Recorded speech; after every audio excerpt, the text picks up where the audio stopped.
you pretty much since then. And I've seen and heard the aesthetics of the art and then the music change over the last couple of releases. You had the tape come out like what, 7 months ago? Is that about right? The first Numerality tape, like Underground Man, the one with the snake on it. Yes. That came out. Yeah, that came out like last February. Fuck. Oh wait, no, it didn't. It came out like 2 years ago. It like time goes by when you haven't played shows in a minute, man. So I want to say this new release, the Sybil, it's a sonic frenzy.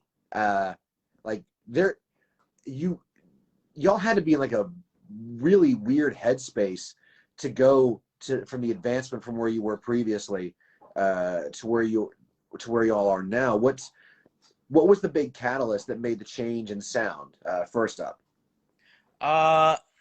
Yeah, I guess like the change in sound was just something of a reaction of, I guess there's some certain there were some certain people that like kind of labeled as like not totally hardcore or like heavy or anything, and I thought we were pretty heavy, but I guess it's hard to like replicate that through like most of our records were like before the Sybil were recorded just by myself, like with like whatever equipment I could use. It wasn't like the most strong like sounding material I could make, but like like live I guess like it shows a lot better that we kind of have a lot more heavy elements. So we kind of like, I don't know, we scream a lot, we yell, and we're like kind of chugging.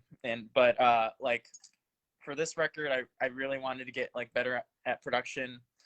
I really wanted to like make it known that like, yo, like we're hardcore and we love hardcore, and like we're heavy as fuck. So I just wanted to really like kind of go ham on the production and on the abrasive heaviness. We've had like 2 of the songs on the Sybil were actually recorded way back when, and we played those for a while. So we re-record those and kind of like beefed them up, made them a lot more heavier, a lot more, I don't know, like added a lot of elements to it just to make it more abrasive. Obviously those were demos and these are like the real thing. But yeah, the rest of the songs, like the first 2 songs that you just played, the one of those, Repent, was played over a tour when we toured with the band Crowns that we did split with. With that song, we were like, all right, we're just gonna play this on the tour. We don't know if this is gonna be on a release or anything. It was initially gonna be on the Crowns release, but we wanted more like to fit the Crowns kind of sound, a little more melodic with the songs Fawn and Wedlock. But with Repent, we were like, we want to, like, this is a heavy ass song. It wasn't completely finished when we were playing it on tour, but we really made it a lot more tighter and a lot more punchier and a lot more concise on the Sybil. And with Pederasty, that's like I'd say like the second latest song written on the EP. The last song that was written was the last song, but with Pederasty, that's actually, I guess, more of the direction that we're gonna go with, later down the line. I guess the first 2 tracks are like very I don't know, like they're very crazy. So we just want to go really fucking crazy and shit. So yeah, I have a lot to say, I guess. No. That's what I like. I don't mind, just like I like listening because like I do stand-up comedy. I don't do anything in music, so I like hearing musicians go off on like an easy question like that, because you get a lot of the depth of that art. And if you're like a civilian as far as music goes, because I'm a musician, I like hearing stuff like that. I like hearing that creative process. I think that's great. Thank you. I got one quick question about the art, then I'll ask you about production. Okay. The art direction, that's one of the most evil fucking things I've seen, especially in the world of hardcore. Like you might find something like that more along the lines of like maybe D-Beat, maybe like some of the older Japanese hardcore, like maybe like you could even say like Integrity or Rotten Hell, yeah, the kind of imagery you'd find from there. Where'd you guys find that? Like that's fucking terrifying stuff. So I found the image on Wikimedia Commons. I was looking under the section like weird secret societies, and that happened to pop up, that weird ass image. And the image actually was taken in 1905. It was taken at the Otterbein University in Ohio, I think. And Oh, it's shitty. yeah, it's crazy, dude. The picture is a bunch of med students fucking around with like the lab skeleton that they have in their class, and that fucking skeleton is not fake. It's a real fucking skeleton. It's really fucked up, but I thought it would look cool. I thought it would look jarring. I thought it looked really dope to like share around, like freak people out with, be like, yo, this is our new record. It's not just gonna be like Porcupine the logo. It's just like this like macabre piece of like holy shit in front of your face, basically. No, very extremely effective. Yeah. So that's something that I didn't know originally. I didn't know that you did a lot of the production. What made you want to do like the multitasking of musician and producing and sound? Because those are two, they run together enough, because one wants to make the other sound better, the other wants to make everything sounds right while playing it. What was like the creative spark that made you want to do that particular thing? So like before our 2018 demo, I just the band was mainly produced by our vocalist Dawson, and I love Dawson to death, but I didn't think we were getting the best sound out of the band through like what Dawson was doing. So I actually I've been using the program Ableton for a long ass time before Porcupine. I was using it for like my weird electronic experiments and stuff. I'm really into like a lot of like I was into a lot of weird EDM or like Aphex Twin bullshit and Nine Inch Nails. So I was like, I wanted to make that through the Ableton, but anyway, with that said, I was using Ableton for like more electronic stuff, but I wanted to like make something sound like make Porcupine sound a little more decent. So we recorded the demo through Ableton, and I kind of mixed it a little, and it's not that great, but I thought it sounded pretty, like I mic'd everything and whatnot, and I was just like, all right, this sounds pretty decent for a demo. We're gonna put it out, and like a month later or something, I guess, like it got for some reason, fucking Pat from Self Defense Family, Axe Grind, was like, yo, check out Porcupine. I was like, what the fuck? I was like, holy shit. All right. So that kind of sparked me to like keep going and be like, yo, let's fucking like hammer this down. Let's get something like really good on the road. And then we released that same year, we released the EP Zomia, which I really still appreciate and love and cherish to this day. I know it's not the Civil, but it's like kind of our first EP where we really like come to form and are kind of making more thematic songs. But yeah, like production wise, I really wanted to like make the band sound better. That's all I could really say, and I kept doing it since. No, fair. No, it's because I guess I've seen the growth in the previous release. There's a lot of stuff I just listen to it on Bandcamp, either with headphones or now with my official Skull Candy. I'm just kidding. I'm not gonna fucking do that, but like sponsor. Yes, Skull Candy. Give me that Skull Candy money. Yeah, bro. I've been doing that a lot more, and it's helped me like really digest stuff, especially like little nuances and like scary parts. And there's records that I've been listening to for years, but I've never done a headphones. It's like, oh, that's like, yeah, and shivers up your spine. So it's nice to become part of the Borg now with the ear things. And I'm going to get brain cancer, so I'm kind of excited about that. Maybe hell yeah. I'll get some cool new memories that never happened.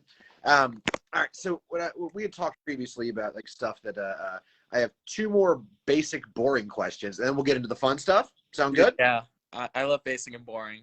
All right. What was the what was the first thing that like attracted you to like punk and or hardcore, as far as like your first like realizing that it was an actual thing? that's an interesting question because there's like, you know, before punk, I was listening to like radio rock, like fucking Evanescence and Linkin Park and shit. But hmm. But you know, like basic shit. But I guess my first foray into punk was, I don't know, I was like, I guess I was watching Needle Drop and I watched like some more recent shit. So I was watching this there I was watching this review of this band. Well, okay, to preface that, I guess I was looking into like what punk is because, you know, like, I don't know, you get curious. So I was listening like the first, like the Damage LP, and I was listening to Minor Threat, and I was listening to the Dead Kennedy. I think it was like Dead Kennedys, uh it was Dead Kennedys, Black Flag, Bad Brains, and then Minor Threat. Like Minor Threat was like, all right, this is like fast and to the point, and then like Bad Brains was like fast but doing some weird shit in between, and then Black Flag was just like, you know, crazy punk, and then Dead Kennedys was like more thematic and more like political weirdness. But yeah, like I was like, okay, these are like punk bands, and that was around the time like I was listening to Nirvana. I was like, what's, I guess, what inspired Nirvana? So I was like looking at all these four bands. I was like, okay, that's dope. And then I was watching Neil Drop. I was like watching his reviews of like, I guess, current punk music. Like there's this weird band called the Big Ups, and they have really cool. Yeah, they're sick. They're like they're like Fugazi sounding. They're like kind of post hardcore slinty. I guess around the time I knew what slint was, so I was like, look, like, okay, this is kind of like slint. I was really a lot more into post hardcore before I was into hardcore. Like I was listening to fucking Fugazi and Slint and like Drive Like Jehu and like all these awesome bands. Like I think post hardcore is, I guess, my favorite genre, but like hardcore is a lot more like, you know, like it's more of a communal thing, and you could like hang out with people and talk about it and like mosh to it. So it's like I got more into hardcore through, I guess, the weird post-hardcore. But I love the hardcore that has the weird angular nonsense in it. With that being said, like when I met Dawson, our vocalist, in junior year, he showed me a lot more modern bands. He showed me like, besides like the shitty screamo bands, he showed me. I mean, I still kind of like the screamo things, but like that was my first band. I was like in a kind of more screamo thing, but then like I wanted to start getting into more heavier stuff like after a few months. Like I was listening, like he showed me bands like the early Code Orange Kids. He showed me like Ceremony. He showed me Converge. So like those were the bands that really wanted me to make the music I make today. But at the time when I was making like the earlier Porcupine stuff, it was hard for me to like kind of figure out like, how do I fucking make a song like Fault and Fracture or like, you know, like I'm King or something. So like you figure that out down the line, you know. I guess it's really hard when you're a suburban kid who like lives like kind of on the outskirts of Chicago. I mean, I go to Chicago a lot. I go to most any and every hardcore Chicago show, but like before that, like in high school, I didn't know what the fuck that was. But that's kind of how I got into hardcore. All right. And the follow up, since you got the preface of like what got you into it, I think it's a cool story how like you came into it like a little later than probably most kids your age. Yeah. Talking like 2 or 3 years. We're not, probably not like, you know, someone who's like 25 graduated college. Yeah. Radio rock. What's this hatebreed thing all about? Like I'm sure it's like that, but I like that little separation and the post-hardcore bring you back. I think that's actually kind of cool. So that some of that stuff came way, like for me, way later. I still don't appreciate, and I'm older, so I still go back to like the root sound. But what was like the first hardcore show where like you were like, holy shit, this is the greatest thing ever? So that's a good question. I'm not gonna count Fucked Up at Riot Fest because Fucked Up is amazing, but you know, I think at the Riot Fest they more appeal to like a punk audience. I love Fucked Up, but I saw Vane. Oh wait, okay. I saw the Life and Death tour with No Warning, Down to Nothing, Vane. It was a stacked lineup.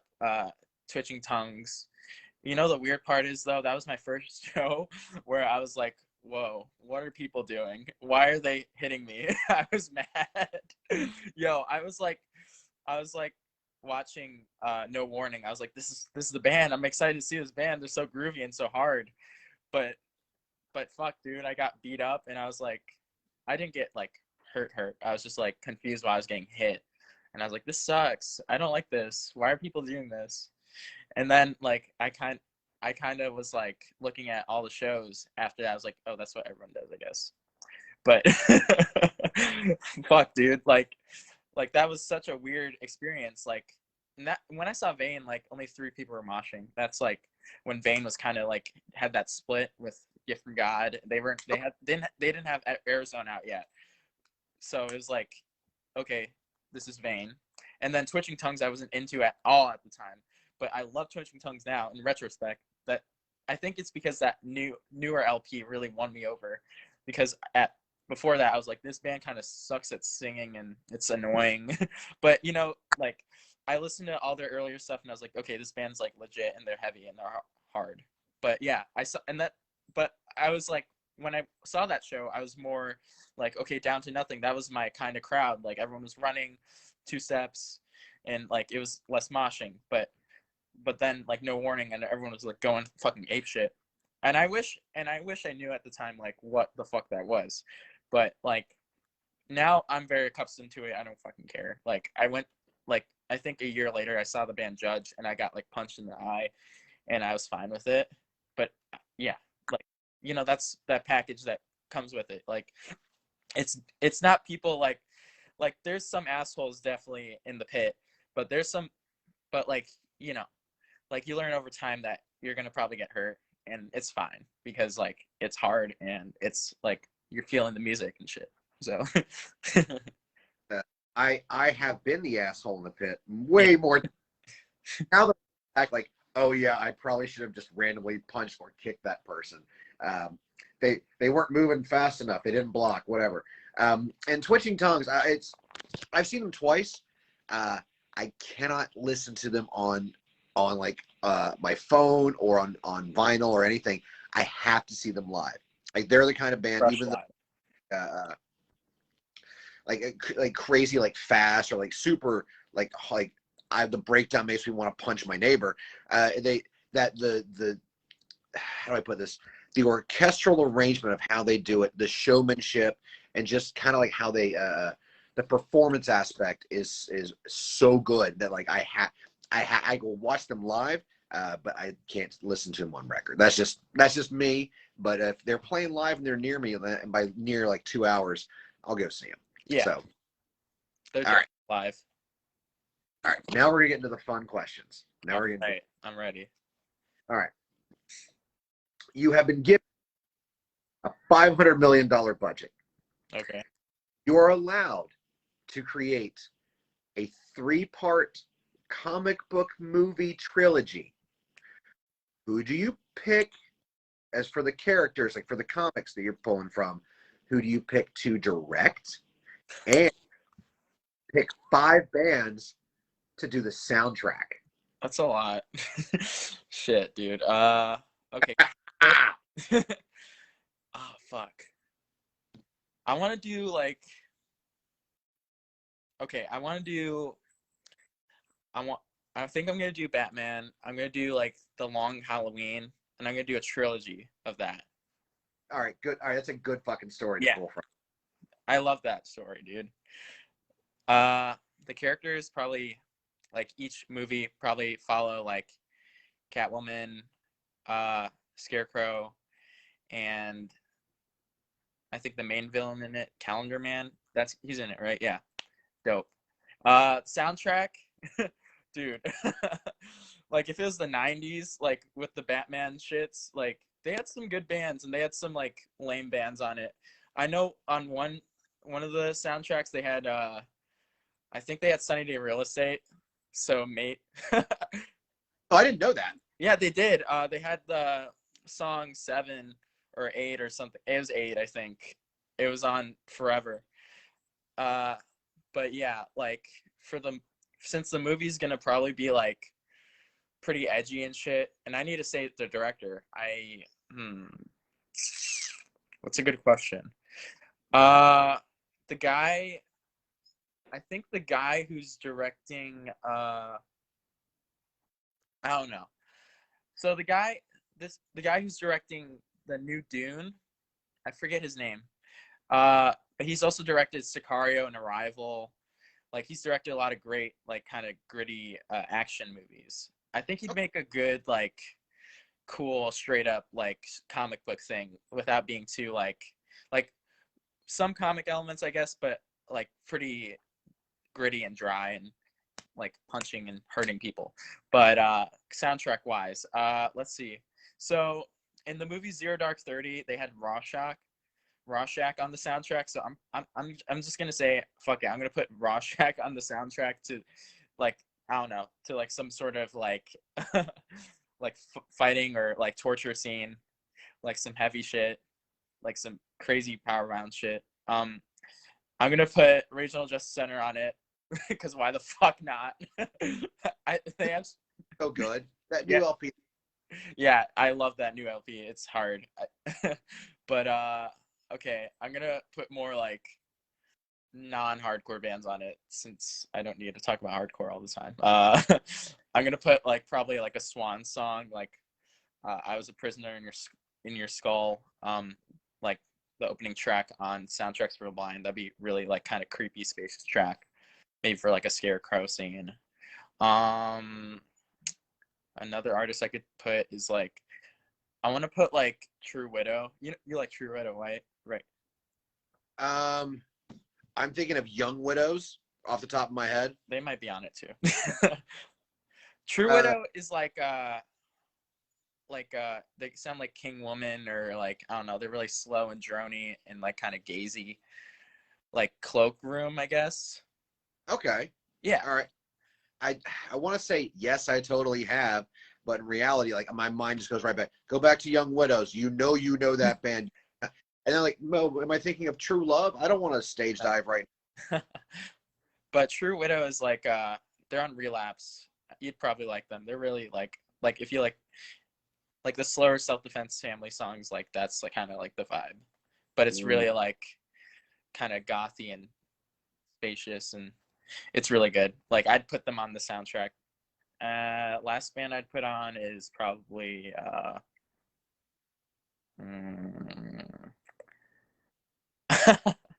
this is a hard question because like I sometimes think like in movies like there should be this band and shit. I'm gonna throw on the band. I'll just put on like a Fugazi song. Probably like more of the more low key tracks, kind of like as an end credits scene. Like, I don't know, like next part coming soon or something. But yeah, like I'd love a movie about Long Halloween. I think the newest Batman might be about it, kind of vaguely. But you know, like the movies are like kind of parts of comic books. Like Dark Knight trilogy isn't like super, like, I don't know if it's super accurate to the comics really. No, it's not. I think the new one, they said they're trying to make it more like the year one Batman. Oh yeah. So like, kind of like how Casino Royale was like the like this is the beginning of James Bond before he was James. Trying to do that with the Pattinson Batman. So we will see. Like I really want to. Like I'm stoked. All right. Next question. Waffles or pancakes? Can I pick a third option? No. Go ahead. It's fine. What would be your third option? Between the two, it's gonna be waffles. I never thought pancakes were that great, honestly. Good. Like if you need a lot of something and don't have a lot of extra waffles, here's the pro move. You get some cashew butter and then you throw some granola in there and you fold it over. Sweetums, what are you doing?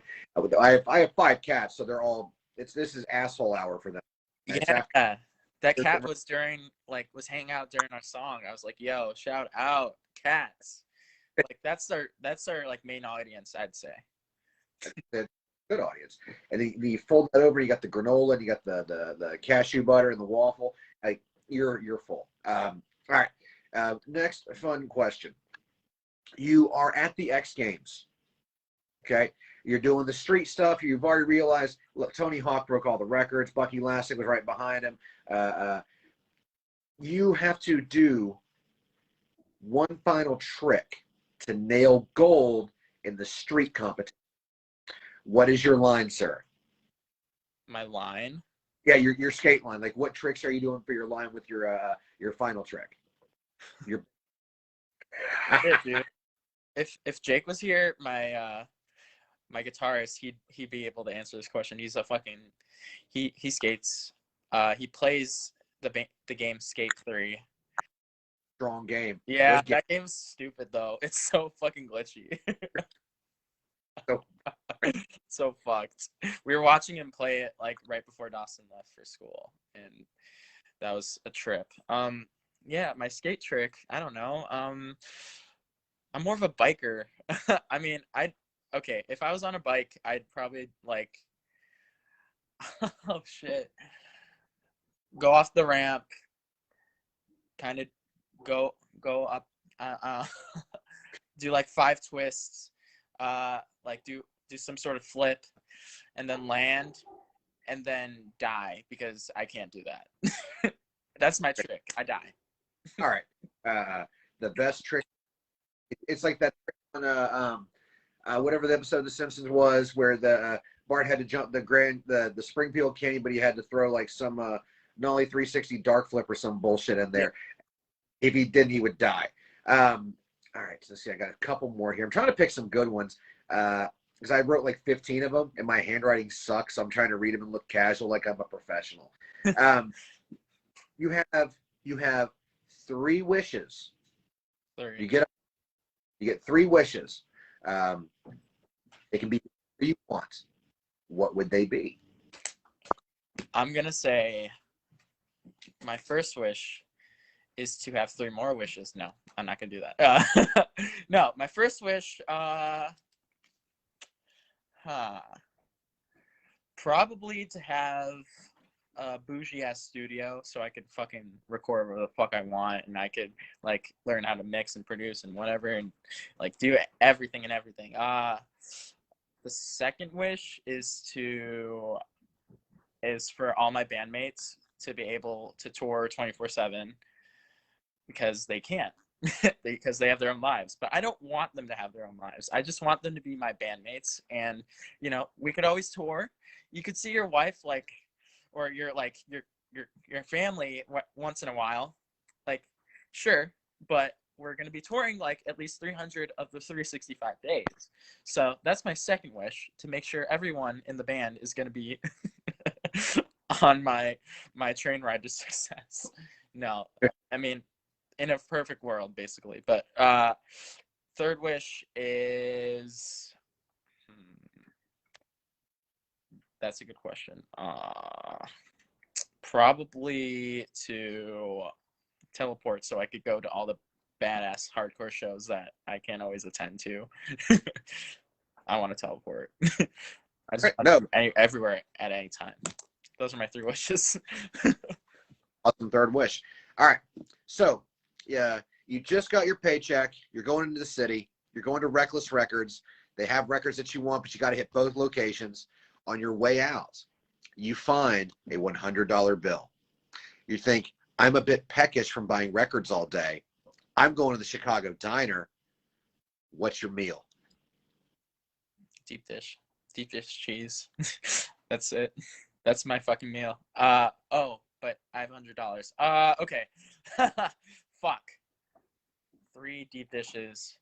I could freeze them and keep them. Probably like some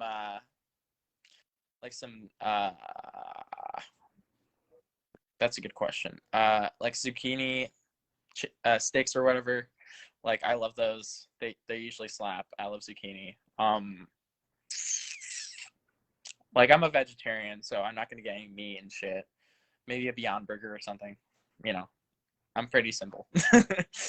Oh no, that's okay. That's okay. I got three more questions, and this is a one that I like to ask my friends when they come over for coffee. You have access to all the flavors ever, and you have a Breville, which is a great machine that we use multiple times a day. Um, what is your coffee drink? Like, what is the Joseph Anthony signature latte? Is it bad to say I don't like coffee? that No, kind of ruins the question. maybe yes. All right. We'll go to the next one. You can bring back one soda from the '90s. What is it? Shit. 90 sodas. I don't know. Like my grandma always got Sam's Cola. That's always smacking. That's just off-brand Coke, and it's good. So I don't know if that's from the 90s. That's a good question. Wasn't there like a weird like Coke?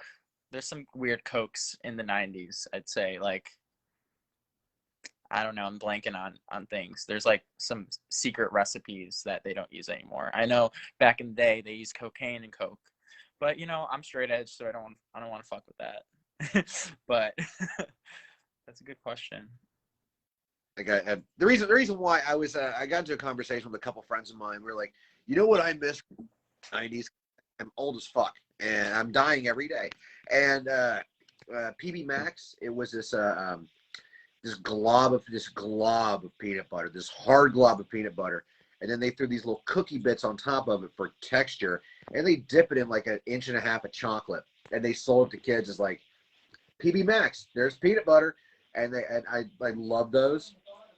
Yeah, they were fantastic, and the wife is helping me out with the show a little bit. There was a soda called Josta, not Jamie Joe, but Josta. It was the world's first guarana flavored soda, and it had like an insane amount of caffeine in it, but it wasn't like marketed like Jolt when Jolt was still in the batteries, and sometimes in like the weird battery cans. So, and Doctor Enough, which I think was a regional clear soda, which was a mixture of Sprite and vanilla. It was wild tasting. So. Oh, that sounds amazing. Holy shit. Yeah, let's make that happen. That'd be dope. About the '90s. All right, the last question, and I thought about that. I thought real long and hard about it, because some of these are still like, normal kind of interview questions. You have the power to raise the dead. You can bring back two notable figures from history. Doesn't matter who they are, and they have to fight to the death for your own amusement. Who are they? Oh shit. So so so the month that David Bowie died, Alan Rickman died. So I want to raise both of them up just to see how well they would fight against each other, because David Bowie's, I don't know, he could do anything. He's the best. He's like an actor, a musician. He can do whatever the fuck he wants. Alan Rickman was like a wizard for most of his career. Not most of his career, but you know what I mean. But that'd be so sick. Like, they both died. They're both like crazy fucking important. Like, that'd be so dope just to see them fight for no other reason than the fact that they died within like days of each other. But yeah, that's the secret one. That'd be dope. That's my simple answer. I don't know. I'm a goofy guy. That's a really specific, like, here's this point in time I want to see these two people that I love Yeah, fight. dude, it was just shitty because they both died in the same month. I was like, damn, these are two cool guys that died. But yeah, let's like just so I'm happy. Like, I want to see David Bowie one more time. Just maybe sing one song and then destroy fucking Alan Rickman maybe. But Alan Rickman probably is a lot more suited to maybe beat up people. So, but they were both old. So I mean, maybe raise them at a prime age. All right, there you go. Yeah. All right. So one of the things that I like to do for this particular show, is like I don't make money off this. So when I get flagged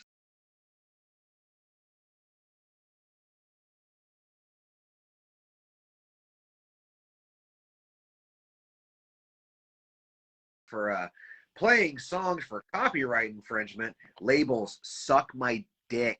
I make no mind. I'm giving you free promotion. Calm down. And I don't mean like hardcore labels, but like bigger labels that have like real lawyers, not friends that'll like break your kneecaps at a gas station. What who do you want to give I usually do shout outs at the end of everything, say, hey, check if you like this, check this out. um, uh, give me your quick list of shout outs real quick. Okay, so from Chicago, I want to shout out hardcore wise. I'm gonna shout out Studios Care. They're on New Morality. They sound like Terror and like I guess parts of Madball. They sound really modern though. Like I'm gonna big up them because the guy Ruben in the band is like he's been helping us out for a minute. So like insane shout out to them.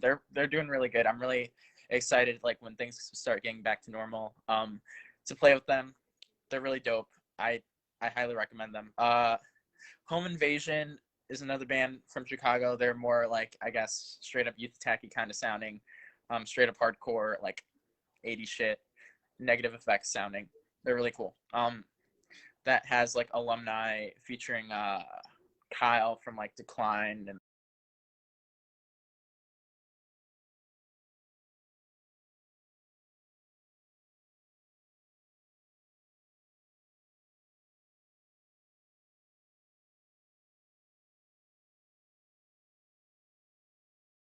uh, and his other big band that I can't fucking remember right now. That's really sad that I can't remember. But shout out to Home Invasion. Oh yeah, Noose. He was in the band Noose. Noose was cool. With the But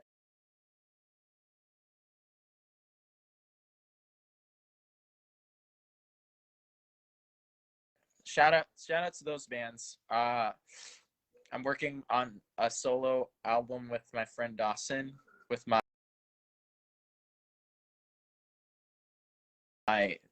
like Dawson, the vocalist of our band. We're gonna like it's technically his, but it's really reminiscent to like songs of High as Sun Kill Moon and like Nick Cave. So it's really dark and kind of scary.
Sell that fucking Simple EP out.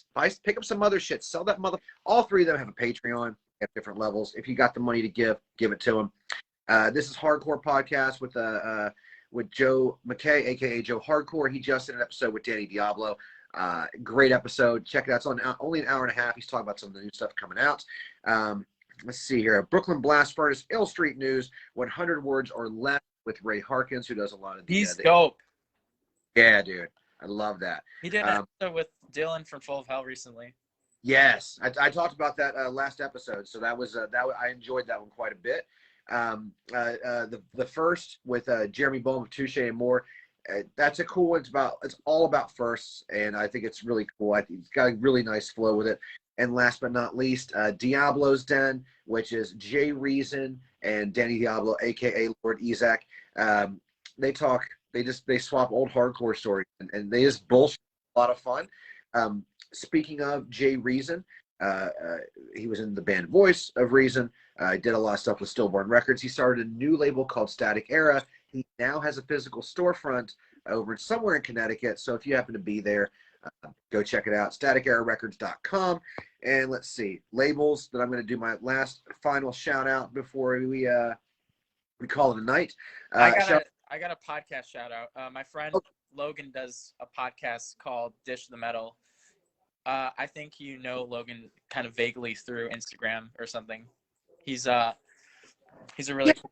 Yeah. Well, he bought some self-defense shirts from me a while ago. He's got a really dope podcast. Basically, the basic is that it's about basketball and it's about metal. So they talk about basketball and metal, and like it's because his friend loves basketball, so he's turning him on to stuff through basketball. And Logan's like a big music head, but he loves metal, so he's turning him on to like metal stuff. So they basically talk about they show each other things and they talk about on the podcast. They did a really interesting thing about like Malice at the Palace, which was like actually a thing for the in basketball and whatnot. I'm not like a big basketball head, but like they do really cool like conversations and shit. So shout out to my friend Logan. that's Logan, my last podcast. Right? What? Mounts. That's his last Mounts, name. Yeah. Okay. Swellheads Pop on Instagram. Yeah. Yes. All right, and then we'll do the label and distro side of things. I already did Static Era. I made sure to write that down. Mind Over Matter, who brought us the Bad Rabbits, which was the intro for this. Blasphemer Records, if you liked Serration and you like metalcore and you like maybe Die My Will or Circle Back or Lowest, check out my friend Ryan's label, Hardcore Metal for Blasphemer Records. We have he still should have copies of that Serration and Dying Wish split 12-inch. So pick it up. Like I highly recommend it. Wax Vessel,